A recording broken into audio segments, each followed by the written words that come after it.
네, 오늘 말씀 봉독해 드리겠습니다. 오늘 말씀은 다니엘서 2장 46절부터 49절 말씀입니다. 다니엘서 제 성경으로는 구약 성경 1235쪽입니다. 46절부터 49절까지 말씀입니다. 우리 한 절씩 교독하여 읽으시겠습니다. 이에 느부갓네살 왕이 엎드려 다니엘에게 절하고 명하여 예물과 향품을 그에게 주게 하니라. 왕이 대답하여 다니엘에게 이르되 너희 하나님은 참으로 모든 신들의 신이시여 모든 왕의 주제시로다. 내가 능히 이 은밀한 것을 나타내었으니 내 하나님은 또 은밀한 것을 나타내시는 이시로다.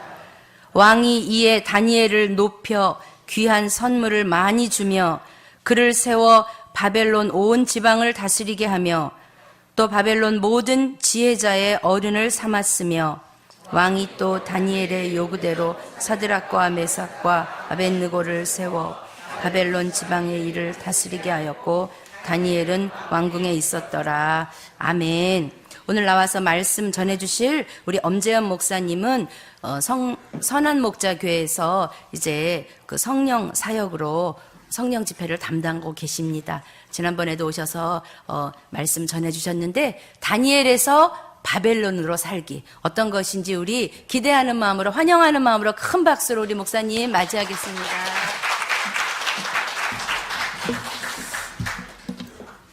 네, 일천한 종을 이렇게 주일에 말씀 전하는 자리에 불러주신 우리 수지 선한목자교회 성도님들, 또 강대영 목사님 감사를 드립니다.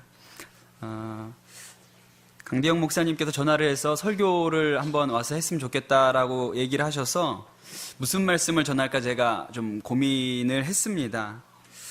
근데 제가 이제 강 목사님하고 같이 사역할 때도 보면 정말 강대영 목사님은 같이 동역하는 목사님들 중에도 정말 신령한 목사님이신 생각이 납니다. 늘 사무실에서 기도하시고 말씀 보시고 일은 언제 하셨나 모르겠어요. 늘 기도하시고 말씀 보시고 네, 하여튼 그렇게 정말 설교를 한번 맡으셔도 누구보다도 정말 기도를 많이 하셨던 목사님이고 그래서 선포되는 말씀이 참 늘 영적이고 우리에게 깊은 하나님의 마음을 이렇게 깨우쳐 주셨던 목사님이라는 생각이 듭니다.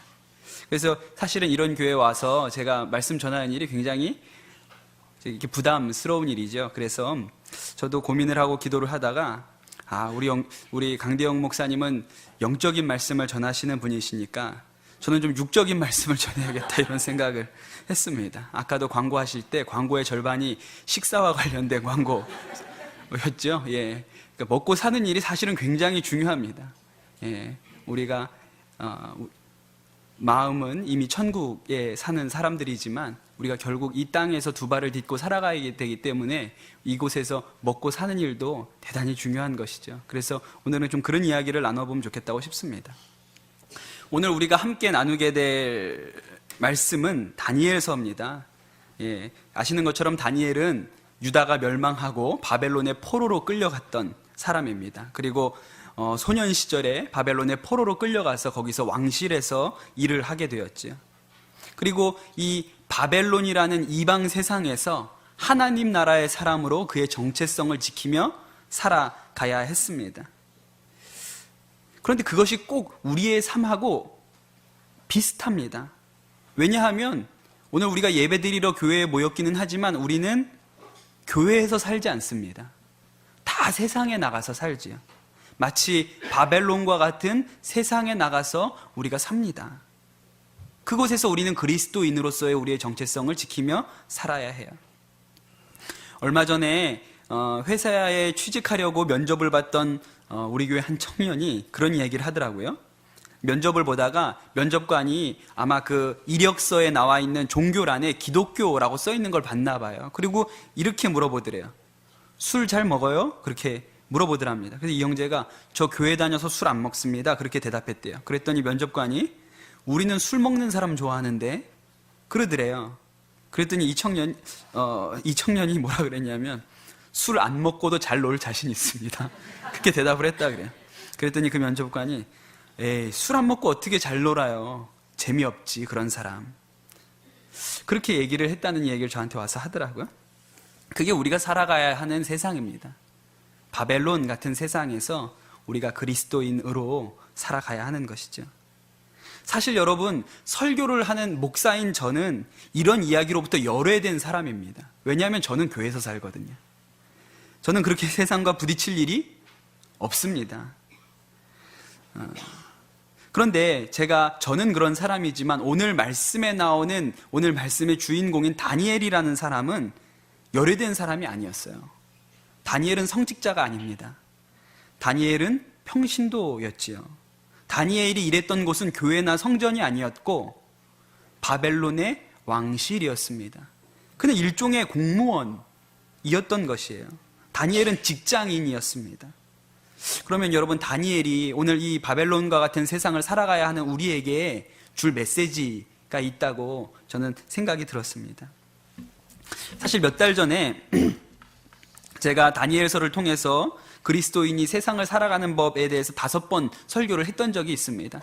그 설교 중에 오늘은 일부분을 여러분하고 나누는데, 특별히 우리가 그리스도인으로 우리의 정체성을 지키면서 어떻게 세상 가운데서도 인정받고 성공하고 칭찬받으며 살 수 있는지에 대한 말씀을 나누면 좋겠다고 싶습니다. 오늘 말씀에 보면 다니엘은 바벨론에서 대접받는 사람이었습니다. 성공한 사람이었어요. 왕이 특별히 사랑하고 귀히 여기는 신하였습니다. 다니엘서를 읽어보면 다니엘은 3명의 왕을 섬깁니다. 그런데 한 신하가 왕 3명을 섬기는 일은 대단히 어려운 일이죠. 그런데 그 중에 한 번은 나라 전체가 뒤바뀌는 일도 있었습니다. 나라 자체가 바뀌었는데도 다니엘은 고위 공직자의 역할을 계속 수행하는 사람이었어요. 과연 다니엘에게는 어떤 특별한 점이 있었을까요? 성경을 읽어보면 이 바벨론과 페르시아의 왕들이 이 다니엘을 아주 신뢰했다는 것을 볼 수가 있습니다. 느부갓네살 왕, 다니엘이 처음 섬겼던 왕이 느부갓네살 왕인데, 느부갓네살 왕이 금신상에 절하지 않으면 다 풀무불에 던지겠다, 이런 무서운 명령을 하죠. 근데 다니엘이 절하지 않습니다. 근데 성경을 읽어보면 이 느부갓네살이 다니엘이 절을 안 하니까 걱정이 돼서 한 번 더 살려줄 기회를 주는 것을 봐요. 페르시아의 다리오 왕 때는 더 노골적이었습니다. 30일 동안 아무에게도 기도하지 말라고 했는데 다니엘이 기도하지요. 그때 다리오 왕이 이 왕의 명령을 지키지 않은 다니엘을 두고 다리오 왕의 마음을 성경이 이렇게 기록을 합니다. 다니엘서 6장 14절에 왕이 이 말을 듣고 그로 말미암아 심히 근심하여 다니엘을 구원하려고 마음을 쓰며 그를 건져내려고 힘을 다하다가 해가 질 때까지 이르러, 이렇게 기록합니다. 그러니까 이 다리오 왕이 자기 명령을 지키지 않은 신하를 살리고 싶어서 전전긍긍하는 모습을 볼 수가 있지요. 왜 이렇게 이 왕들이 다니엘을 사랑하고 다니엘을 특별하게 여기는 그렇게 신하였을까? 이 다니엘이 어땠길래 이 왕의 마음을 사로잡았을까요? 성경을 읽어보면 곳곳에 다니엘에 대한 이런 묘사를 볼 수 있습니다. 다니엘서 1장 20절에 왕이 그들에게 모든 일을 묻는 중에 그 지혜와 총명이 온 나라 박수와 술객보다 10배나 나은 줄을 알았더라 그랬습니다. 그러니까 다니엘은 아주 똑똑한 사람이었습니다. 아주 탁월한 업무 능력을 가진 사람이었어요. 비교적 잘하는 정도가 아니고 독보적이었습니다. 왕의 꿈을 해석할 수 있는 사람 찾으면 다니엘 한 사람밖에 없었던 것이죠. 가장 결정적인 순간에는 늘 다니엘이 해결사의 역할을 했던 것입니다. 이것은 여러분 그리스도인이 이 세상을 살아가는 방법에 대해서 아주 중요한 메시지를 줍니다. 그리스도인은 자기가 하는 일에 있어서 탁월한 업무 능력을 소유해야 해요. 일을 열심히 해야 하고 또 남들이 못하는 일도 할 수 있어야 합니다. 만약에 회사에서 주어진 업무를 잘 수행하지 못하는 그리스도인이 업무 시간에 인터넷으로 설교를 듣고 또 업무 시간에 성경을 읽고 오늘 할 일을 다 끝내지 못했는데 수요 예배 간다고 가버리면 문제가 됩니다. 필요 없는 사람이 되어버리죠. 중세에는 성직자라고 하면 대단히 특별한 사람이라고 생각을 했었어요. 하나님 밑에 성직자가 있고 성직자 밑에 평신도가 있다고 생각을 했습니다. 그래서 아주 성직자에게 대단한 권력을 몰아줬던 때가 있었어요. 그런데 이러한 계급적인 구조가 성경적으로 뭔가 문제가 있다, 옳지 않다라고 생각했던 사람이 있습니다. 마틴 루터라는 사람이죠. 그가 종교개혁을 했어요. 그가 이런 말씀을 붙들었습니다. 베드로서 2장 9절에 그러나 너희는 택하신 족속이요 왕같은 제사장들이요 거룩한 한 나라요 그의 소유가 된 백성이니. 근데 이 말씀은 성직자들에게만 주어진 말씀이 아니고 신부만, 목사만 성직자고 목사만 왕같은 제사장이 아니라 하나님의 핏값으로 산 모든 사람이 하나님 앞에 거룩한 제사장이라는 것입니다. 이것을 신학적인 용어로는 만인 제사장설이라 그래요. 모든 사람이 하나님 앞에 제사장으로 부름받았다는 것이죠. 목사만 성직자가 아니고 그리스도인은 누구나 성직자입니다. 그가 하는 일이 성직인 것이죠. 그래서 우리는 우리의 일을 할 때 돈 벌려고 하는 일이 아니고 성직이라고 생각을 하고 해야 되는 것입니다.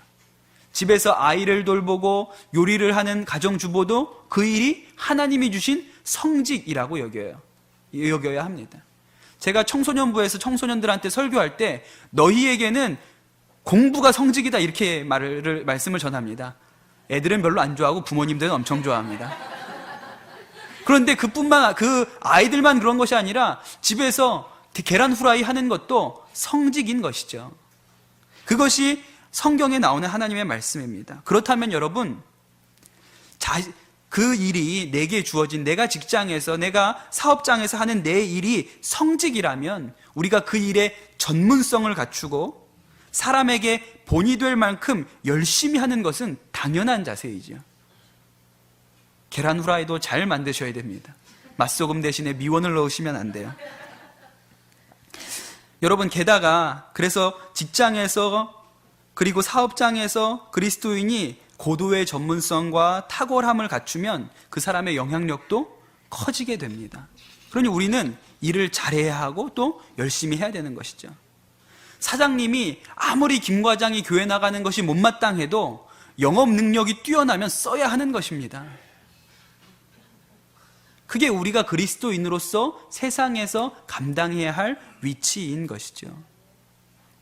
그런데 사실 여러분, 이렇게 신앙생활을 하고 우리 성도님들 만나다 보면 다는 아니겠지만 이렇게 세상을 이길 수 있는 실력을 갖추는 것보다 이런 식의 기적을 원하시는 경우가 훨씬 많은 것 같아요. 포항의 어떤 횟집 사장님 얘기인데 이분이 원래는 어부셨는데 상당히 많은 부채가 있으셨다 그럽니다. 너무 힘들어서, 이 부채 때문에 너무 힘들어서 주님, 저는 모르겠습니다. 그냥 다 주님께 맡깁니다. 주님 알아서 해주십시오. 그렇게 기도를 하고 바다에 나갔는데 그날 쳐놓은 정치망 그물에 방어 5,000마리가 떼로 들어왔다 그럽니다. 금액으로는 그날 잡은 고기 금액이 5억 2천만 원. 한 번 그물에 5억 2천만 원만큼의 고기가 들어왔다 그래요. 그래서 빚 갚고 횟집을 여셨다는 거예요. 흔히 우리는 이런 간증이 내 간증이기를 굉장히 소원을 합니다. 내 실력이나 내 노력보다는 하나님이 한 방에 몰아주기를 원하는 것이죠. 그런데 여러분, 죄송합니다. 그런 일은 거의 일어나지 않습니다. 예를 들어볼까요? 이렇게 생각을 좀 해보지요. 어떤 예수님 잘 믿는 집사님 내외가 식당을 개업했다고 여러분 한번 생각을 해봅시다. 하나님께서 아까 방어떼를 몰아주시듯이 이 식당에 손님을 몰아주실 수 있죠. 손님을 몰아주셨습니다. 그럼 여러분, 장사가 잘 될까요? 안 될까요? 잘 되죠? 딱 한 번 잘 됩니다. 왜 한 번 잘 되죠? 가서 먹어보고 맛없으면 다시는 안 옵니다. 흔히 우리는 이렇게 생각을 해요. 내가 예수를 믿는데 우리 식당은 주일에 쉬어야지. 내가 예수 믿는 권사인데 우리 식당에서 술 팔면 안 되지. 그렇게 신앙적인 결심을 하시는 우리 귀한 성도님들이 계십니다. 정말 대단한 결심이라고 싶어요. 장사하면서 그렇게 하신다는 것은. 그러고 이렇게 내가 큰 결단을 올려드렸으니 하나님께서 복 주시겠지. 이렇게 생각을 합니다. 그런데 저는 대단한 결심이지만 그렇게 결심하고 문 닫는 집을 여럿 봤습니다. 참 안타까운 일이에요. 아니, 정말 너무 목사로서는 안타깝습니다. 그렇게 신앙적인 결단을 하고 그렇게 하나님의 방식대로 장사를 해보겠다고 하셨는데 장사가 잘 안 되면 정말 안타깝습니다. 이런 일은 사실은 우리에게 좀 충격적이죠. 그렇게 하나님 앞에 내가 헌신을 하고 하나님 앞에 결단을 드렸으면 장사가 잘 되고 하나님 복 주셔야 되는데 가게를 문을 닫아요. 왜 안 되죠? 이유는 하나입니다. 맛이 없기 때문이죠. 얼마 전에 제 아내가 우리 교회 사모님들하고 점심 식사를 하러 간다고 그러더라고요. 청계산 밑에 있는 아주 유명한 맛집이랍니다. 근데 10시 반에 가더라고요. 아침 먹으러 가? 그랬더니 점심이라는 거예요. 근데 왜 10시 반에 가? 그때 가야 점심을 먹을 수가 있대요. 1시간 기다려야. 그런 집들이 있죠. 그런 집은 주일에 쉴 수 있습니다. 그런 집은 주일에 문 닫으면 손님들이 알아서 월화수목금토일에 알아서 옵니다. 문 닫으면 피해서 와요. 여러분 24시간 영업하는 집 치고 맛있는 집을 본 적이 없어요. 왜 그렇죠? 그러니까 하루 종일 일을 해야 되는 것이죠. 우리 집 음식이 최고면 사람들이 그 최고의 음식 때문에 자기들이 시간을 맞춰서 오게 되는 것입니다. 그런데 음식 맛이 없으면 손님들 시간에 맞춰서 문을 열어야 되는 것이죠. 제가 해군 군목으로 인천에서 사역을 했던 때에 그 교회 근처에 신포시장이라는 곳이 있었어요. 거기에 그 시장에 아주 유명한 닭강정집이 있습니다. 골목에 닭강정집이 여러 개가 있는데 오직 그 집 앞에만 줄을 서요. 정말 줄을 섭니다. 퇴근 시간에 가면 1시간 이상 기다려야 닭 한 마리를 손에 들고 올 수가 있습니다. 저도 그 집에 가서 그거를 먹어보겠다고 1시간을 줄을 서 있는데 줄 서서 이런 생각을 했어요. 이런 생각이 번뜩 들었습니다. 야, 이 집은 맥주 안 팔아도 안 망하겠다. 닭집에서 맥주 안 팔아도 이 집은 장사가 되겠다. 그런 생각을 했습니다. 닭집에서 맥주 안 팔고 장사를 하려면 닭이 맥주보다 맛있어야 됩니다. 얼마 전에 강연 백도씨라는 프로그램을 봤어요. 우연히 보게 됐는데 전주의 한 중국집 사장님이 나오시더라고요. 중국집 연매출이 10억이랍니다. 주차장도 없대요. 임철진 사장님이라는 분인데 사업에 실패하고 뒤늦게 밑바닥부터 이 식당 일을 배우셔가지고 드디어 자기 가게를 오픈을 하셨다 그래요. 전주에 작은 크지 않은 중국집을 내셨는데 이분이 중국집을 오픈하면서 원칙을 몇 가지 세우셨는데 그 중에 아주 특별한 것이 있어요. 이런 것이 있습니다. 주방을 100% 오픈한다. 중국집이 지저분하다는 인상이 없어져야 된다. 기름이나 반찬은 절대 재사용하지 않는다. 보통 짜장면집에서는 탕수육 튀기고 난 기름으로 짜장을 볶는다 그럽니다. 그런데 임 사장님 가게는 그날 쓴 기름은 다 폐유로 처리하고 매일 새 기름을 넣는다 그래요. 이렇게 원칙을 세우고 장사를 하는데 재료상들에게 재료를 넣어달라 그랬더니 사장님 이거 안 해보셔서 그런데 그렇게 하면 6개월 안에 망합니다. 그렇게 얘기를 하더래요. 그리고 재료를 대주지 않았답니다. 그런데 임 사장님은 자신이 있었다는 거예요. 이 사장님이 마지막에 그 백도씨에서 강연을 하시는데 마지막에 저는 음식을 파는 것이 아니고 제 양심을 팝니다. 그렇게 얘기를 하시는데 제가 텔레비전 보다가 아멘 그랬습니다. 은혜가 되더라고요. 그러면서 저 사장님은 정말 예수님 믿는 분이셨으면 좋겠다. 예수 믿는 사람이 장사를 하면 좀 저렇게 했으면 좋겠다. 그런 생각이 들더라고요. 여러분 예수님 믿는 사람은 식당을 해도 그렇게 해야 됩니다.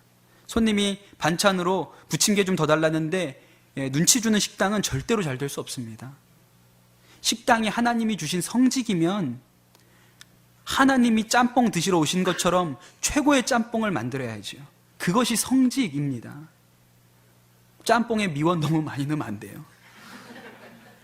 그러면 임 사장님 말은 손님이 알고 온다는 거예요. 그렇게 손님들이 와야 주일날 문을 닫을 수 있는 것입니다. 술도 안 팔 수 있는 거예요. 결단도 중요하지만 그 결단을 수행할 수 있는 최선과 탁월함이 그리스도인들에게 필요한 것이죠. 성직으로 여기고 그렇게 해야 하는 것입니다. 그런데 사실 말씀을 이쯤 하고 나면 우리 수지선한목자교회 성도님 안에도 이 말씀이 은혜롭게 들리지 않고 좀 이렇게 마음에 반감이 들거나 좀 허전하게 느끼시는 분들도 있으시리라고 생각이 됩니다. 그렇지 않으세요? 은혜롭습니까? 사실 누구는 최고가 되고 싶지 않습니까? 그렇죠. 제가 최고가 되어 우리가 음식할 때 최고가 되어야 된다고 말씀을 드리지만 누구는 최고가 되고 싶지 않습니까? 누구는 우리 집 식당이 텔레비전에 나오는 맛집이 되고 싶지 않아서 못하는 사람이 어디 있겠어요? 다 그 마음이 있는데 그렇게 되지 않기 때문에 그런 것이죠. 또 최고가 아니면 하나님이 안 기뻐하시나?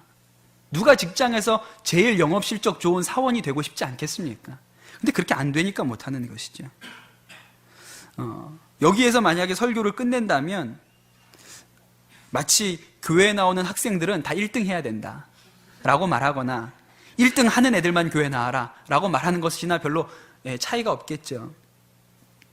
그런데 사실은 그런 게 아닙니다. 현실은 예수님 잘 믿어도 누구나 다 직장에서 최고의 능력 있는 영업사원이 되거나 학교에서 공부를 1등 하거나 그 식당이 최고의 맛집이 되지는 않습니다. 왜냐하면 하나님께서 사람들마다 다 똑같은 능력을 주신 것이 아니기 때문에 그래요. 하나님께서 주신 달란트가 다 다르기 때문에 그렇습니다. 그런데 여러분, 꼭 능력이 아니더라도 내가 가지고 있는 탁월함이 아니더라도 이 세상 가운데 그리스도인으로 살아가는 방법은 또 있습니다.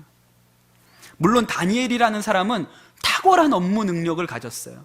탁월한 해안을 가진 사람입니다. 그런데 다니엘이 가진 것은 그것이 전부가 아니었어요. 다른 것도 있었습니다. 다니엘에게 업무 능력 위에 또 하나의 놀라운 점이 있었어요. 페르시아의 다리오 왕 때 이 다니엘이 2인자의 자리에 올랐습니다. 왕 다음에 다니엘인 거예요. 그런데 신하들이 굉장히 이 일을 못마땅히 여깁니다.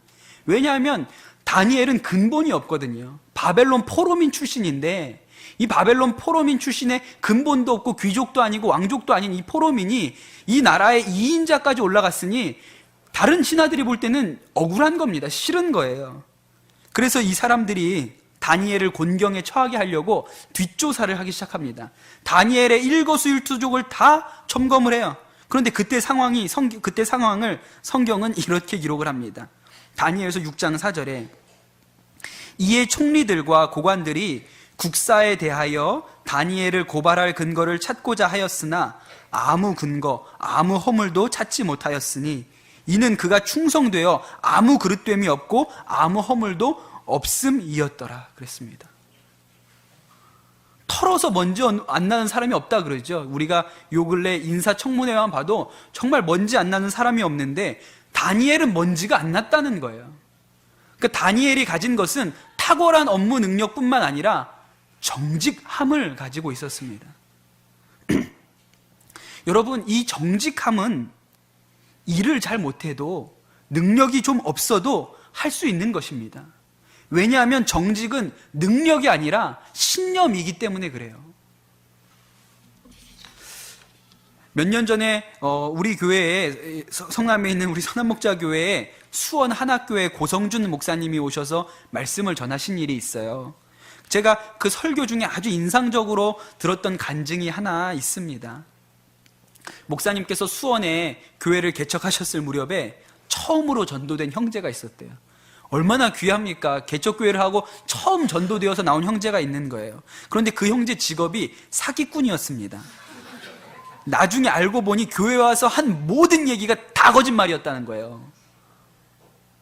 교회에 몇 년 있다가 교인들 돈 빌려가고 안 갚고 문제를 일으켜서 결국은 교회를 떠났답니다. 그리고 몇 년 후에 이 형제가 다시 돌아왔는데 사기를 쳐서 감옥에 가야 하는데 처와 자식들을 맡길 데가 없어서 그 교회를 다시 온 거예요. 그 교회가 대단한 교회예요. 그 감옥에 있는 동안 처와 자식들을 잘 돌봐드렸답니다. 그렇게 감옥에 갔는데 그 교회 집사님 중에 한 분이 매주 가서 면회를 신청하고 가서 복음을 전하고 면회 시간에 성경을 가르쳤다 그래요. 근데 이분이 정말 감옥에서 완전히 달라졌다 그럽니다. 목사님도 안 믿었대요. 나와 봐야 한다고. 그 입에서 나오는 말이 다 거짓말인데 그걸 우리가 어떻게 근데 정말 달라졌대요. 이제 출소를 했는데 출소한 사실을 알고 전에 친구들, 같이 나쁜 짓 하던 친구들이 손을 뻗쳐왔는데 단호하게 거절을 했답니다. 근데 뭐 할 줄 아는 게 없는 거예요. 처자식은 먹여야 살려야 하는데 감옥에서 나왔는데 할 수 있는 것이 없습니다. 그래서 노가다를 시작을 하셨다 그래요. 그리고 하나님이 어떻게 저렇게 인도를 하셔서 보험회사 영업사원이 되셨는데, 사기꾼이었으니까 말은 기가 막히게 잘할 거 아니에요. 근데 이 형제가 보험회사 영업사원이 되면서 결심을 하나 했답니다. 뭐라고 결심을 했냐면, 하나님, 제가 돈 쫓아다니는 인생 살지 않고 사람 섬기는 일 하겠습니다. 보험회사에서 일을 해도 돈 쫓아다니지 않고 사람 섬기겠습니다. 그런 마음으로 보험회사 영업을 했다는 거예요. 고객이 오면 상담을 해줍니다. 그런데 상담을 해줘서 이분이 어떠한 상품이 이런 게 필요하다 그러면 회사를 불문하고 가장 좋은 상품을 추천을 해드렸다는 거예요. 그러니까 내 상품을 못 판다는 거예요. 이분한테는 저 회사에서 나온 이 상품이 더 맞아. 그럼 그거 가입하시라고. 가셔서 그거 가입하시면 딱 맞습니다. 그렇게 알려줬다는 거예요. 자기 영업은 뒷전이고 그 손님이 오신 분이 가장 좋은 상품을 그냥 추천을 해드렸다는 거예요. 그렇게 몇 달, 자기 실적은 안 나오는데 몇 달 시간이 갔는데 그 몇 달 후에 전화통에 불이 나더랍니다. 전화가 막 쏟아져 오더래요. 정말 정직한 사람이 있다고. 그 사람이 추천해 주는 거면 믿고 해도 된다. 그렇게 사람들끼리 입소문이 났대요. 6개월 만에 부서에서 영업실적 1위를 했고 1년 만에 전국에서 1위를 했다고 그런 간증을 하시는 것을 들었습니다. 정직이 말재주보다 능력이 있는 것이죠. 그런데 여러분, 정직만 그런 것이 아니에요. 그리스도인이 가장 가지는 품성 중에 세상에서 사람들에게 존경받고 칭찬받을 만한 것이 많이 있습니다. 세상에서는 일을 좀 못하고 능력이 좀 모자라도 탁월하게 할 수 있는 것들이 많이 있어요. 제가 20대에 중동에 배낭여행을 했던 적이 있습니다. 배낭여행 해보셨는지 모르겠네요. 예. 배낭여행은 한마디로 아주 그지같이 하는 여행이 배낭여행입니다. 저 돈이 없어가지고 제일 싼데 제일 싼 거 먹으면서 다니는 여행이 배낭여행이죠. 그래서 보통 배낭여행을 하는 젊은 사람들은 적은 비용으로 여행을 하기 때문에 갈 수 있는 숙소가 정해져 있어요. 워커힐, 힐튼 이런 데는 로비에도 못 들어갑니다. 그래서 여행자들이 모이는 싼 숙소들이 정해져 있거든요. 그런데 그런 곳은요, 가격이 쌀 뿐만 아니라 가면 여행자들이 모이기 때문에 각종 최신 정보가 있어요. 예를 들어서 그 호텔에 가면, 여행자 숙소에 가면 게스트북이라는 것이 늘 있습니다. 그 게스트북에 가면 들춰보면 어디를 가려면 버스를 몇 번 타고 어디에서 내려서 어떻게 가면 된다. 이 동네에는 어떤 식당이 맛있다. 다음에 갈 도시 중에 거기는 어떤 호텔이 싸고 어디는 어디가 좋다. 이런 정보들이 아주 깨알같이 적혀져 있습니다. 그걸 보러 거기를 가는 거예요. 제가 터키, 시리아, 요르단 이렇게 중동을 북쪽에서 남쪽으로 움직이는데 그 여행자들이 모이는 숙소에 방명록마다 요르단의 수도인 암만에 가면 클리프 호텔을 가라는 메모가 써 있어요. 클리프 호텔은 워커힐이나 힐튼 같은 좋은 호텔이 아닙니다. 거기는 그냥 장급 여관이에요. 근데 클리프 호텔을 가라고 써 있어요. 싸다는 것 말고는 사실 가보면 아무 자랑거리가 없습니다. 그런데 이 클리프 호텔은 아무 자랑거리가 없는데 딱 한 가지 아주 특별한 것이 있어요. 사람입니다. 그 호텔에 사미르라는 호텔 종업원이 있어요. 그런데 그 요르단 주변에 여행자들이 모이는 숙소의 게스트북에는 그 호텔에 가서 꼭 사미르라는 종업원을 만나보라고 써 있습니다. 희한하죠? 사미르가 뭐가 그렇게 잘생겼나? 뭐가 그렇게 대단한 사람이길래 사미르를 뭐라고 그렇게 써 있을까? 그 사미르를 한마디로 이렇게 소개합니다. The kindest person in the world 이렇게 써 있습니다. 이 세상에서 가장 친절한 사나이. 정말 궁금하지 않습니까? 이쯤 되면? 뭘 어떻길래 이 세상에서 제일 친절하다는 거예요. 그러니 요르단에 가면 이런 얘기가 있어요. 여행자들 사이에 무슨 얘기가 있냐면 요르단에 볼거리가 꽤 있거든요. 뭐 거대한 유적군도 있고 멋있는 사막도 있습니다. 성경에 나오는 사해도 요르단에 있고 모세가 죽은 느보산도 요르단에 있어요. 근데 요르단에서 다른 것은 다 못 봐도 꼭 봐야 할 두 가지를 고르면 하나는 페트라고 하나는 클리프 호텔의 3위라는 거예요. 이렇게 써 있는데 어떻게 안 가보겠어요? 거기를 너무 궁금한데. 그래서 가봤죠. 봤는데 좀 실망스럽더라고요. 좀 모자른 사람 같아요. 영어 발음도 좋지 않고 이렇게 뒤뚱뒤뚱 걷는 게 영 뭐 이렇게 대단한 사람처럼 보이지 않거든요. 그런데 진짜 친절하더라고요. 매일같이 여행자들이 바뀌는데 여행자들이 오면 늘 똑같은 거 물어보잖아요. 여기서 이스라엘은 어떻게 가니? 이 동네는 어디가 맛있니? 여기서 페트라 가려면 어떻게 가니? 맨날 반복되는 설명인데 이 사람은 그 설명을 또 하고 또 하고 또 하는데 한 번도 찡그리는 적이 없어요. 늘 웃으면서 또 친절하게 약도를 그리고 또 그리고 또 그리고 또 그려줍니다. 물어보는 사람마다 약도를 다 손에 그려줘요. 차를 끓여주고 또 끓여주고 뭐 필요한 건 없냐고 물어보고 또 물어보고 여기 가서도 해벌죽 저기 가서도 해벌죽. 정말 친절해요. 사람들이 그걸 보러 거기를 가더라고요. 그 호텔을요.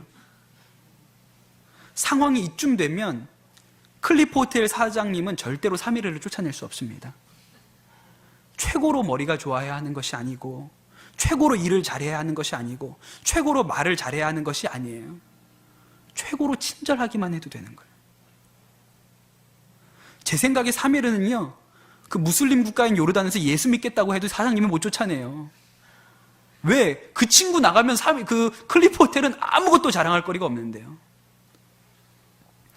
여러분 잘 아시는 얼마 전에 두 번째 책이 나왔는데요. 그 청년 바보 의사 안수연 선생님 계십니다. 고대 의대 나오셨고 군의관으로 복무하시다가 군대에서 유행성 출혈에 걸리셔서 33세에 젊은 나이에 요절하신 의사 선생님이시죠. 근데 그분이 돌아가시고 나서 그분이 했던 일들을 모아서 책으로 냈는데 너무 많은 감동을 주고 있습니다. 이 안수연 선생님 청소년부 때 고등부 때 담당을 했던 교육 목사님이 김동호 목사님, 높은 뜻숭일교회 김동호 목사님이시라 그래요. 김동호 목사님이 그 첫 번째 책에다가 그 추천사를 쓰셨는데 이렇게 쓰셨더라고요. 의사는 병원의 제사장이란다. 목사는 교회에서 제사장이고 교사는 학교에서 제사장이지. 그래서 만인이 다 제사장이라고 하는 것이다. 수연아, 너는 중환자실에서 왕 같은 제사장이었다. 내가 자랑스럽다. 하나님께 감사한다. 좋은 의사, 훌륭한 제사장 되어라. 그곳에서 이렇게 서평을 쓰셨더라고요. 안수연 선생님 어머니가 인터뷰하는 것을 한번 들었습니다. 근데 안수연 선생은 그렇게 아주 뛰어난 사람이 아니었다 그래요. 대학 입시에도 떨어졌고 의대 다닐 때도 유급을 한번 했답니다. 학년을 올라가지 못했던 거예요. 그런데 김동호 목사님은 안수연 선생이 중환자실에서 왕 같은 제사장이었다고 얘기를 하세요. 그 새로 나온 책에 이런 얘기가 있더라고요. 누군가 이 안수연 선생님이 아는 사람이 안수연 선생에 대해서 쓴 글입니다. 그는 선물을 주는 의사였습니다. 암투병을 하는 환자에게 찬송가 테이프를, 환자를 돌보는 가족들에게는 책을 선물했습니다. 환자들만 아니라 병원에 근무하는 동료 의사, 간호사, 물리치료사, 방사선 기사, 환자들의 침대를 옮기는 분들, 구두 닦는 아저씨와 매점 아주머니에게까지 그 청년은 겸손하고 따뜻한 선물을 나누었습니다. 돈이 없는 조선족 할아버지에게 검사비를 대납해주고 백혈병에 걸린 소녀에게 집까지 찾아가 생일을 축하해 주었습니다. 하반신을 쓰지 못하는 청년을 자기 차에 태워 콘서트장까지 동행해주는 깜짝 선물을 하기도 했고 집에만 누워있는 어린 환자를 찾아가 책을 읽어주기도 했습니다. 군대에 가서도 그는 여전히 사람들을 돌봤습니다. 자기 비용으로 영화를 보여주고 영창에 갇힌 병사들에게 책을 전해주었습니다. 그 청년은 어디서든 외롭고 소외된 사람 옆에서 말없이 자기가 갖고 있는 것을 다 털어주는 바보 의사였습니다. 여러분, 안수연 선생은 의사가 가진 술기로 가장 실력 있는 의사가 아니었을지도 모릅니다. 가장 뛰어난 의사, 의학적인 지식이 가장 탁월한 의사는 아니었을 수도 있어요. 그러나 그는 가장 사랑이 많은 의사였습니다. 그것은 능력에 달린 것이 아니죠. 그것은 하나님께 달린 것입니다. 오늘 말씀해 보면 다니엘은 느부갓네살 왕의 꿈을 해몽하고 높은 관직에 오르게 됩니다. 그런데 느부갓네살이 하는 이야기를 한번 들어보세요. 오늘 우리가 읽었던 말씀 47절에 보면 왕이 대답하여 다니엘에게 이르되 너희 하나님은 참으로 모든 신들의 신이시요 모든 왕의 주제시로다. 내가 능히 이 은밀한 것을 나타내었으니 내 하나님은 또 은밀한 것을 나타내시는 이시로다. 지금 느부갓네살은 다니엘을 찬양하지 않고 다니엘의 하나님을 찬양합니다. 느부갓네살은 다니엘 안에서 일하시는 하나님을 본 것이죠. 여러분, 우리가 이 바벨론과 같은 세상에서 어떻게 그리스도인으로, 어떻게 다니엘처럼 살 수 있을까요? 여러분, 세상은 진짜 그리스도인을 원합니다. 그리스도인만 할 수 있는 그런 일을 보기를 원해요.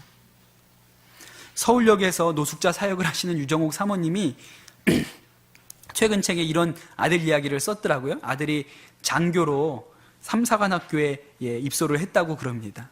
근데 일주일 동안 유격 훈련을 하고 왔는데 추리닝 바지가 없어졌대요. 저도 그 삼사관학교에서 훈련을 해봐서 아는데 그렇게 없어지는 일들이 종종 생깁니다. 제 팬티를 다른 목사님이 입고 계시더라고요. 그러니 그냥 내게 없으면 남의 거 갖다 입는 거예요. 그냥 그게 뭐 나쁜 일이라고 생각 안 하고 없으니까 그냥 옆에 있는 거 갖다가 빨래터에 널려져 있는 거 갖다 입는 거예요. 근데 이 유정욱 사모님 아들이 바지가 추리닝 바지가 없어졌는데 그 남의 거를 집어다 입을 수가 없는 거예요. 왜냐하면 그러면 또 누군가는 또 훔쳐야 되니까. 그래서 고민을 하다가 그냥 추리닝 바지가 없으면 전투복 바지 입고 버티기로 했다 그럽니다. 근데 군대에서는 전투복 바지를 입으면 운동화를 못 신거든요. 군화를 신어야 돼요. 그게 얼마나 불편합니까? 아침에 구보를 할 때도 전투복 바지를 입고 하루 이틀 사흘이 지나가니까 친구들이 동기들이 조롱을 하더랍니다. 야, 여기선 그냥 훔쳐. 너만 깨끗해? 여기선 그렇게 방법이야. 그거 말고 방법이 있어? 그럼 걔도 딴 데서 가져와. 네 그냥 훔쳐 그러더래요. 근데 이 유정욱 사모님 아들이 그렇게 못하겠더라는 거예요. 그래서 일주일 동안 빨지도 못하고 바지가 그거 한 벌이니까 그 땀에 절은 전투복 바지만 입고 일주일을 버텼답니다. 근데 동기들의 반응이 달라졌대요. 야, 네가 믿는 하나님 진짜인 거 이제 알 것 같아. 나는 네가 이렇게 할 줄 몰랐어. 너 진짜 예수님 믿는 사람 많구나. 네가 믿는 하나님을 한번 믿어볼 만하다. 다리가 시뻘겋게 일주일 내내 전투복을 입고 뛰어다니는 바람에 다리 전체가 그냥 시뻘겋게 염증이 생겼는데 그걸 보고 친구들이 너 진짜 예수 믿는 사람 맞구나 그러더래요.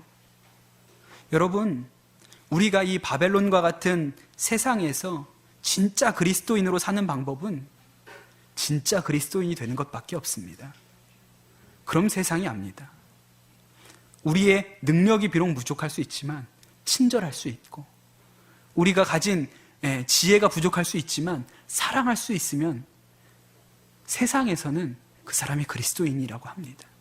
그것이 바벨론과 같은 이 세상에서 그리스도인으로 사는 방법인 것이죠. 바라기는 여러분 그리스도인으로 사셔서 세상 가운데 다니엘처럼 사용되시고 하나님의 영광을 드러내시는 우리 수지 선한목자교회 성도님들 되시기를 예수님의 이름으로 축복합니다. 이 시간 같이 우리 찬양하겠습니다. 세상의 유혹 시험이 함께 찬양하겠습니다.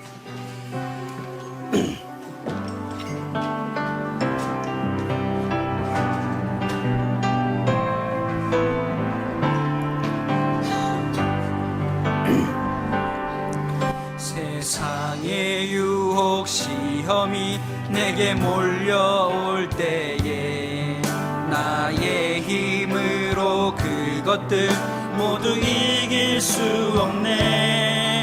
거대한 폭풍 가운데 위축된 나의 영혼 어찌할 바를 몰라 헤매이고 있을 때 주를 찬양 손을 들고 찬양 전쟁은 나에게 속한 속한 것 아니니 주를 찬양 손을 들고 찬양 전쟁은 하나님께 속한 것이 거짓과 속임수로 가득 찬 세상에서 어디로 갈지 몰라 머뭇거리고 있네. 우중의 권세 잡은 자 지금도 우리들을 실패와 절망으로 넘어뜨리려 하네. 주를 찬양 손을 들고 찬양 전쟁은 나에게 속한 것 아니니 주를 찬양 손을 들고 찬양 전쟁은 하나님께 속한 것이니. 주위를 둘러보면 아무도 없는데 믿음의 눈을 들면 보이는 분 계시네. 지금도 내 안에서 역사하고 계시는 사망과 어둠의 권세 물리치신 예수님. 주를 찬양 손을 들고 찬양 전쟁은 나에게 속한 것 아니니 주를 찬양 손을 들고 찬양 전쟁은 하나님께 속한 것이니. 이 시간 우리가 마음을 모아서 함께 기도하겠습니다. 주님, 우리가 세상에 나가서 살 때 주님, 우리가 그리스도인으로서 부끄럽게 살지 않는 담대하게 정말 예수 그리스도의 살아계심을 드러낼 수 있는 그리스도인들이 되게 하여 주시옵소서. 주님, 우리는 부족합니다. 그러나 우리 주님은 강하시오니 우리에게 힘 주시고 능력 주시고 정직하게 하시고 사랑하게 하셔서 세상 가운데 승리하는 믿는 자들 되게 하여 주옵소서. 이 시간 주여 한번 부르시고 기도하겠습니다. 주여, 아버지 하나님, 오늘 이 아침에 주의 전에 모인 주님의 사랑하는 아들 딸들을 예수님의 이름으로 축복합니다. 아버지, 우리가 세상 가운데 살 때 아버지 타협하며 아버지 우리의 색깔도 없이 그저 세상과 동일한 방식으로 사는 자들 되지 아니하게 하시고 우리가 세상 가운데 빛과 소금으로서의 사명을 감당하며 세상 가운데 하나님의 사랑의 힘을 드러낼 수 하나님 축복하여 주시옵소서. 하나님, 우리가 그리 살기로 합니다. 가장 그리스도인처럼 살기로, 세상이 그리스도인을 보기로 원합니다. 세상이 살아있는 그리스도인을 보기를 원하온데 하나님, 우리가 타협하고 걱정하여 염려하여 세상 가운데 그리스도인답게 살지 못하였던 우리의 모든 어리석음을 주 앞에 내어놓습니다. 주님, 우리 마음에 오셨사오니 다른 것은 못하도 우리가 정직할 수 있고 우리가 사랑할 수 있고 친절할 수 있습니다. 그것만 해도 우리가 세상을 이기며 살 수 있는데 하나님, 우리가 아버지 주의 말씀대로 살지 못하여 아버지 세상 가운데 교회가 손가락질 당하며 시탄받는 이런 혹독한 세상을 살고 있습니다. 주여 하나님, 우리의 죄의원이 주여 하나님 회개케 하시고 우리의 기도가 일어나며 우리가 새롭게 주 앞에 서게 하여 주옵소서. 오 주님, 우리를 세우시고 인도하여 주옵소서. 우리 그리 일어나게 하여 주시옵소서.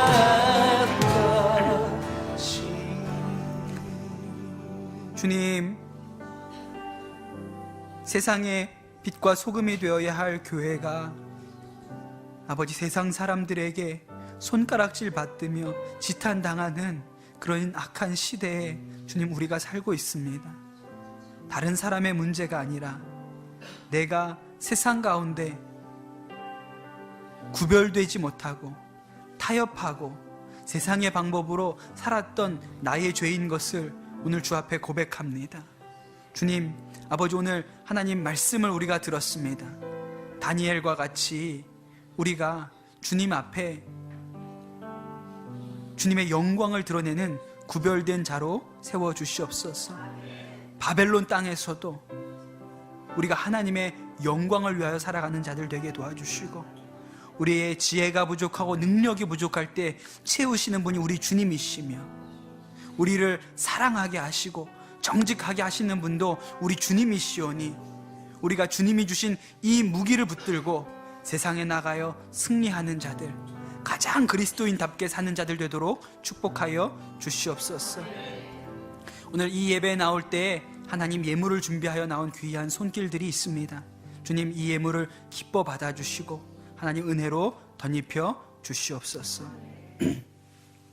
이제는 우리 주 예수 그리스도의 은혜와 아버지 하나님의 크신 사랑과 성령님의 교통하심이 오늘 말씀을 듣고 세상 가운데 빛과 소금으로 살 것을 결단하고 돌아가는 우리 모든 수지 선한목자교회 성도들 위해 주께서 영원토록 함께 하시기를 간절히 축원하옵나이다.